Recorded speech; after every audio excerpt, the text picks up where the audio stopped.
Thank you very much, Valentino, and thank you and the Institute for Culture of Thinking for a kind invitation. And I also want to thank to the Faculty of Philosophy and Religious Studies for hosting this very important event. It's very nice to be again in Zagreb. I really enjoy, and especially for this kind of event, which marks very, very important jubilee in history of our church. And this is not just some ecumenical gathering. I think that conciliar nature of the church is the best manifestation of its Catholic nature, as we can read in the creed of one holy Catholic and Apostolic Church. Well, the aim of my paper is to examine a neglected aspect of the Nicene Creed, the Arian assertion there was a time when he was not, and to explore the role of Saint Alexander of Alexandria, the bishop of Alexandria, in shaping Orthodox theology concerning the relationship between God the Father and the Son. This paper focuses on theological debate preceding the First Ecumenical Council in Nicaea, demonstrating how Alexander's arguments provided a foundational framework for the Nicene definition. The significance of this topic lies in its illumination of early development of Christian Trinitarian doctrine, particularly how question of the Son's eternity and unbegottenness were employed in Arian thought to subordinate the Son to the Father. The refutation of these theological constructions were pivotal for establishing doctrinal orthodoxy and for affirming the co-eternity of divinity of the Son within the broader framework of Orthodox tradition. When I'm referring to Orthodox, I'm not referring to confessional orthodoxy, but like a true Orthodox Christian teaching, which divides from other heretical teaching of that time. Investigating this debate also reveals the internal mechanism of early Christian theological discourse and the ways in which doctrinal logic was applied in preparations for the ecumenical councils. The methodology of this study is based on a close analysis of the correspondence between Alexander of Alexandria and Arius, alongside other documents that predate the Nicene Council. These letters highlight points of conflict, argumentative strategies, and the interpretation of key terms such as unbegotten, agenetos, and there was a time when he was not. The paper reconstructs how Alexander employed logical and biblical arguments to challenge Arian position, underscoring his role as a theological inspiration for the Nicene Creed. The problem of time had already been a concern for Christian thinkers as early as the 3rd century, primarily in relation to the creation of the world. Early debates conducted with representatives of various philosophical schools largely focused on the eternity of the world and did not impede the normal life of the church, which after Edict of Milan was no longer subject to persecution. A few years later, however, the church faced a new internal challenge: disputes concerning the Son of God, Jesus Christ. These theological controversies were not merely intellectual exercises, but had direct implication on soteriology or the doctrine of human salvation. Conflicts between Alexander of Alexandria and his presbyter, Arius, quickly expanded into broader imperial debate, necessitating for the first time the convocation of the Ecumenical Council, Council of Nicaea, whose commemoration marks the significance of this doctrinal struggle. The problem of time and the nature of God became a central issue in the debate, which was no longer conducted with Platonists, but among Christians themselves. Scholars generally agree that the source of Arius' teaching lies in Alexandrian tradition, representing an attempt to resolve the originalist tension between the Son's eternal generation and the world's eternal creation. Arianism positioned the Son as an intermediary between God and the world, thereby compromising God's transcendence. It became necessary to free God from ontological necessity and emphasize his freedom, a goal later realized particularly through the contribution of Saint Athanasius of Alexandria, successor of Alexander on Alexandrian Cathedra, by presenting creation as an act of God's will rather than of necessity.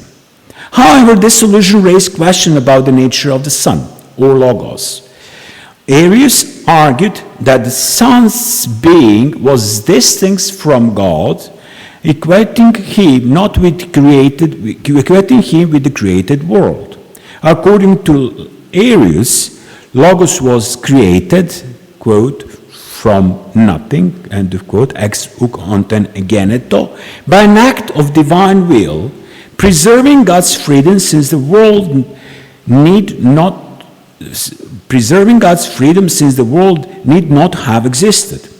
In this way, Arius resolved the original tension, but laid the foundation for a long-lasting ontological and soteriological debate regarding the relationship between God, the Son, and the world.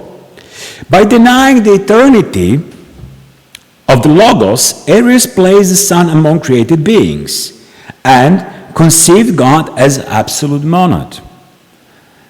God, in its formulation, is, quote, the only unbegotten, eternal, beginningless, true, immortal, wise, good, and ruling, end of quote.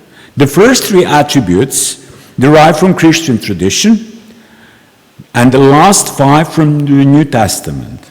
Arius emphasized that God's unbegottenness, agenesia, as a defining characteristic of the monad, the source is the source of all and preceding all.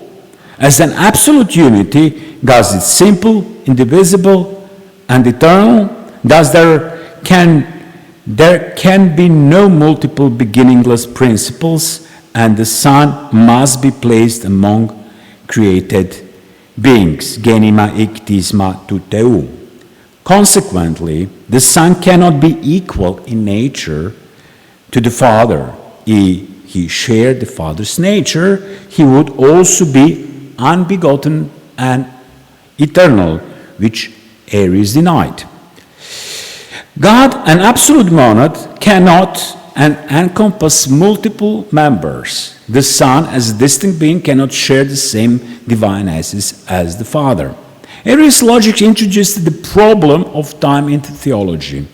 While textbooks often cite the phrase, quote, there was a time when he was not, end of quote, this idea already existed in the Alexandrian tradition as there was, quote, there was when he was not, end of quote. Arius adopted it not to deny the world's eternity, but to emphasize the Son's subordination to the Father as the beginningless principle. This teaching continues the Platonic tradition of Timaeus, in which time originates with this world, although Arius does not use the term time. His formulation expresses temporal dependence through the categories such as was not, before and after, highlighting the Son's subordination to the Father. This paper seeks to reconstruct through the correspondence between Arius and Alexander of Alexandria how the concept of time became central to the debate of the nature of God. In a letter dated 318 to Bishop Eusebius of Nicomedia, Arius reports that he was expelled from Alexandria by Alexander of Alexandria for rejecting the teaching that, quote, God always exists and the Son always exists. When the Father exists, so does the Son, who is always born and uncreated, end quote. Arius also notes that Eusebius of Caesarea and other Eastern bishops who argued that God existed prior to the Son, were likewise condemned. He emphasizes that the Son existed, quote, before time and before ages, end of quote. Yet, quote, before being born, created, or established, he was not. He was not, end of quote. The letter's concluding friendly tone, in which Arius identifies himself as a follower of Saint Lucian of Antioch, indicates that the teaching of the Father's priority was not Arius' invention, but stemmed from shared sources in the Antiochian school, as confirmed by Epiphanius of Salamis, of Cyprus. Students of Lucian produced Antiochian Creed in 321, which does not mention the Father's temporal priority, but condemns those who teach it aligning with the Nicene Creed. Certain formulations, however, can be interpreted in Arian sense. For example, the Son is called, quote, the true image of the essence of the Father's divinity, end quote. A phrase later distorted by Anomians. The expression aparalaktikon icona, true image, first appears in the letter of Alexander of Alexandria to Alexander of Thessalonica, known as Iphilarchos. Additionally, the name Father, Son, and Holy Spirit denote specific hypostases, their order and glory, reflecting Origenist influence and later modified by Eunomius. Thus, even within correspondence and Antiochian creeds, the question of time as a theological concept and the Son's relation to the Father was already emerging, later becoming a central issue in Arian polemics and deliberation of the Council of Nicaea. In a 320 letter to Alexander of Alexandria, Arius claims obediently that all he was accused of he learned in the church and at the synods under Alexander himself, particularly that the Son, eternally before ages, quote, was not before his birth, and, end quote, and is neither eternal, co-eternal, nor unbegotten like the Father. A 324 letter from Alexander of Alexandria to Alexander of Thessalonica clarifies the debate. Alexander points out the absurdity of Arius' claim that there was when the Son was not, and that he, quote, did not exist before being born, end of quote. He argues that if the Son arose in time, or if there was a period when he did not exist, it would imply that there was when he was, that, quote, implied that, quote, there was when he who created time and all ages was not, end of quote. Alexander further contends that Arius' notion of creation ex nihilo undermines God's very nature as Father. God is only a Father if he has an eternal relationship with the Son. If the Son were not co-eternal, God would not be Father at some point, implying a change in God's being at the moment of the Son's generation, thus compromising his perfection. Alexander therefore rejects any period in which God exists without the Son, preserving the perfection of divine being. Alexander applies an argument similar to Origen's. Both the Son and the world must exist eternally for God to be the Creator and the Father from eternity. However, Alexander's argument follows the Origen's model only with respect to the Son eternity, not the eternity of the world. Both Arius and Alexander were familiar with Origen and St. Methodius of Olympus, yet they differed in their interpretation of Methodius' critique of Origen. Friedrich Lofs regarded Arius and Alexander as representing two wings of Origenism, whether Robert Hanson emphasized that Alexander's Origenist tendencies were a personal inclination rather than the official teaching of Alexandria, as Origen's stance had long been subject to criticism. Arius comprehensively applied Methodius' critique of Origen, extending it to the Son's eternity, thereby presenting the Son not as a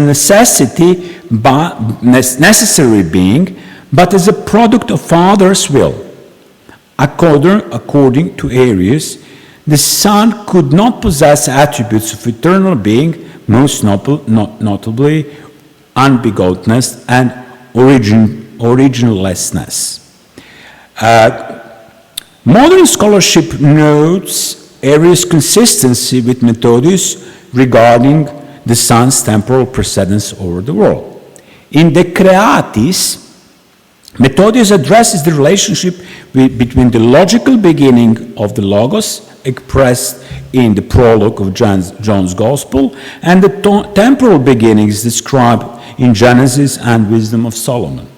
Interpreting Solomon's words that the Logos, that the Lord possessed wisdom, quote, in the beginning, in his ways, before his works, before all time, end of quote.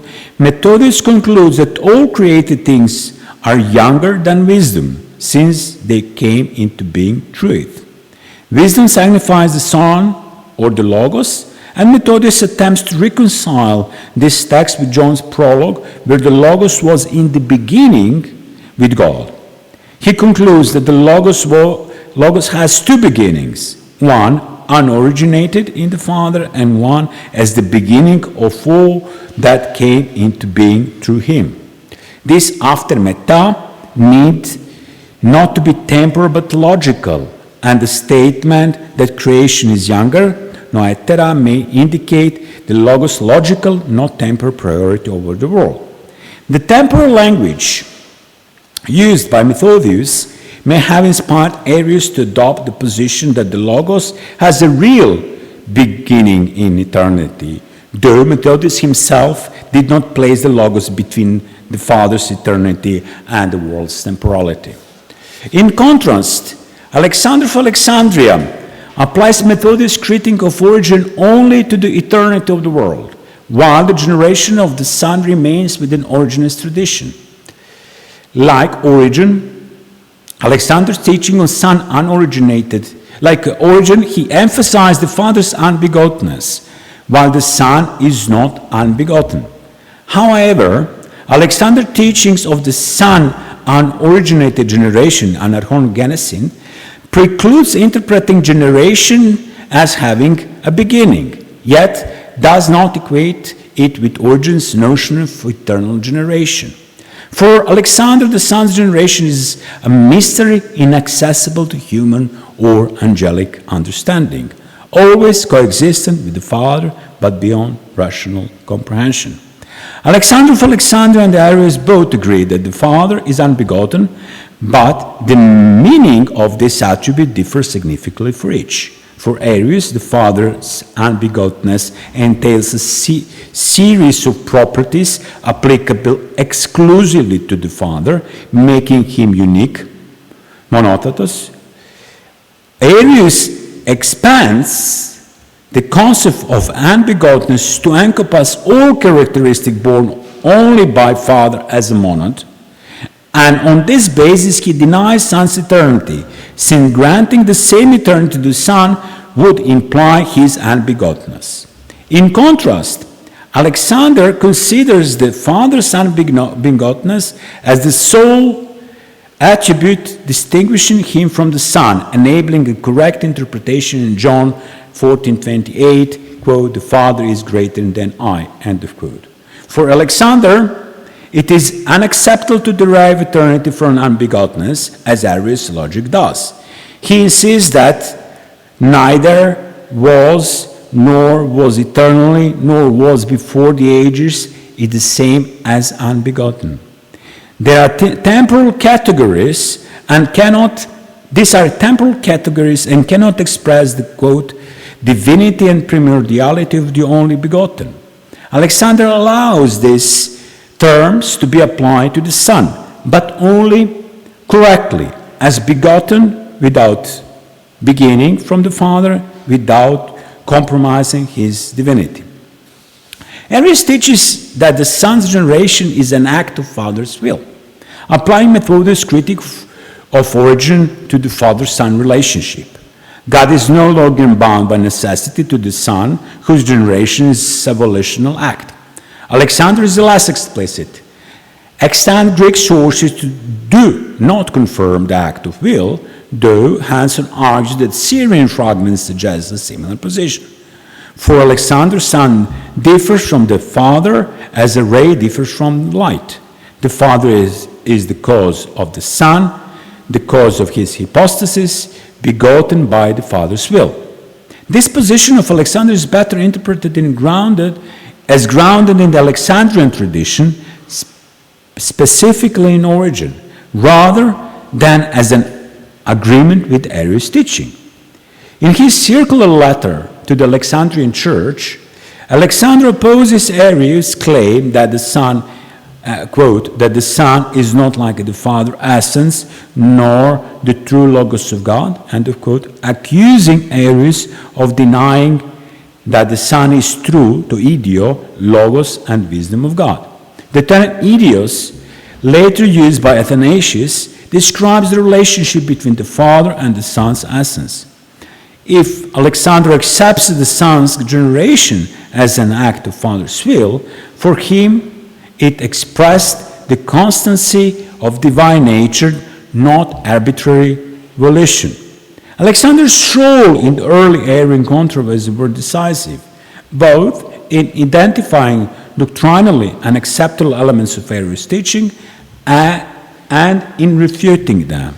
His arguments later serve as a foundation for the direct heirs of Orthodox theology, such as Athanasius, and indirectly for Cappadocian fathers. While Arius considered the Son's generation an act of the Father's will entailing both logical and temporal precedence, Alexander avoids this trap, asserting that the Son is co-eternal with the Father and begotten without beginning. He emphasizes that any period posited by Arius before the Son's generation can only be temporal and must not compromise the Son's divinity, making clear that the logical precedence does not entail temporal precedence. In conclusion, the correspondence between Arius and Alexander reveals how debates about the time and divinity being shaped by Nicene Creed. Arius claimed that there was when the Son was not, so to preserve divine freedom, but subordinated the Son, compromising his divinity. Alexander countered this by distinguishing the Father's unbegottenness as unique, while affirming the Son's co-eternity and begottenness without beginning. Drawing on Alexandrian tradition, Methodius' critique of origin and scripture, Alexander provided a robust theological framework that safeguarded the Father-Son relationship. His arguments were instrumental in shaping the Nicene Creed, establishing the foundation for Trinitarian theology, and guiding subsequent patristic reflection on the unity and distinction within the Godhead. Thank you very much for your attention.